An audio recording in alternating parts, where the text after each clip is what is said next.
আসসালামু আলাইকুম এভরিওয়ান।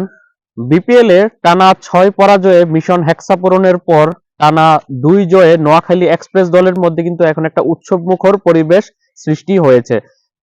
আর উৎসবমুখর পরিবেশটাকে আরো দ্বিগুণ বাড়িয়ে দিয়েছে সবশেষ গতকালকের ম্যাচে নোয়াখালী এক্সপ্রেস দলে দুই বাবা পুত্র একসাথে মাঠে নামাতে।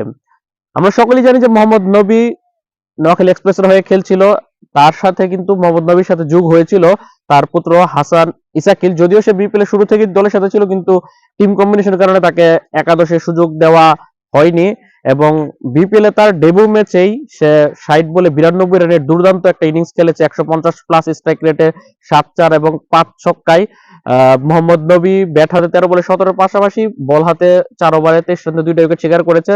তার তো কন্ট্রিবিউশন ছিল ওই বল হাতে। আর হাসান ইসাকিল কিন্তু ম্যান অফ দ্য ম্যাচ নির্বাচিত হয়েছে তার বিপিএল এর ডেবিউ ম্যাচেই। এর আগে নেপাল প্রিমিয়ার লিগে খেললেও এটাই তার সবচেয়ে বড় মঞ্চ বিপিএল, যেখানে বিশ্বের সব দেশ থেকে কিন্তু একটা বাড়তি নজর থাকে এবং বিপিএল এ পারফর্ম করে কিন্তু অনেক ক্রিকেটার জাতীয় দলে সুযোগ পেয়েছে।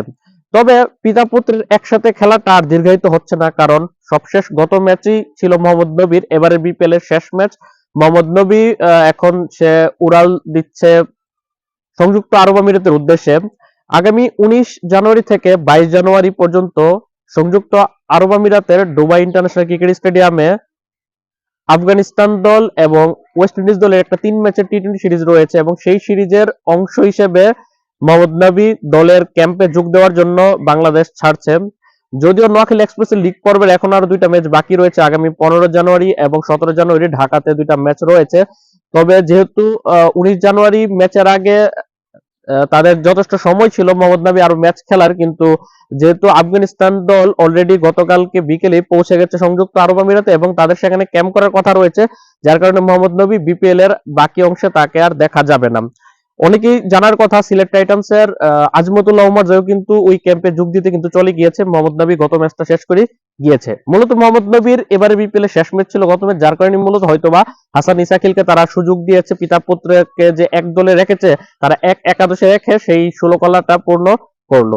যদিও হাসান ইসাকিল যাচ্ছে না, সে হাসান ইসাকিল পুরো বিপিএল এর জন্য সে চুক্তিবদ্ধ এবং যেহেতু সে ন্যাশনাল টিমের রাডারে বর্তমানে নেই, সেই কারণে তাকে পুরো বিপিএল পাওয়া যাবে এবং বিপিএল যেহেতু নোয়াখালী এক্সপ্রেস এর প্লে অফে কোয়ালিফাই করার সম্ভাবনা খুবই কম, তাই শেষ 2টি ম্যাচ বাকি রয়েছে হাসান ইসাকিলের একাদশে সুযোগ পাওয়ার। যেহেতু এত বড় একটা পারফরমেন্স করেছে, 92 রান করেছে, তাই অবশ্যই সে তো সুযোগ পাবে।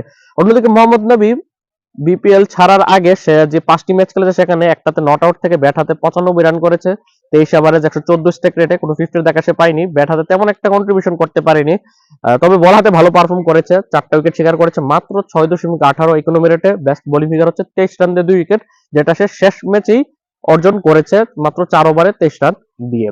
এখন মোহাম্মদ নবী চলে যাওয়াতে তো অবশ্যই তাদের দলের শক্তিতে ভাটা পড়বেই। এখন মোহাম্মদ নবীর বিকল্প হিসেবে আগামী 15 জানুয়ারি চট্টগ্রামের এগেইনস্টে তাদের একাদশে কাকে দেখা যায় সেটা ইন্টারেস্টিং হবে। তবে হাসান ইসাকিল তার বাবার সাথে একটা ম্যাচ খেলার তো সৌভাগ্য পেয়ে গেছে এবং মোহাম্মদ নবীও সেম, দুজন একসাথে একটা ম্যাচ শেয়ার করেছে এবং দলকে জিতিয়েছে এবং হাসান ইসাকিল কিন্তু প্লেয়ার অফ দ্য ম্যাচ নির্বাচিত হয়েছিল, যেটা দুইজন বাবা ছেলের জন্য কিন্তু বিশাল বড় একটা অর্জন। অন্যদিকে বিপিএল এর ইতিহাসে প্রথমবার কোনো বাবা ছেলে একই দলের হয়ে খেলেছে। মোহাম্মদ নবী এখন চলে যাচ্ছে, হাসান ইসাকিলকে বাকি শেষ 2 ম্যাচে পিতাকে ছাড়াই এখন সে বিপিএল এ খেলতে হবে। তো এই ছিল সবশেষ আপডেট। আল্লাহ হাফেজ।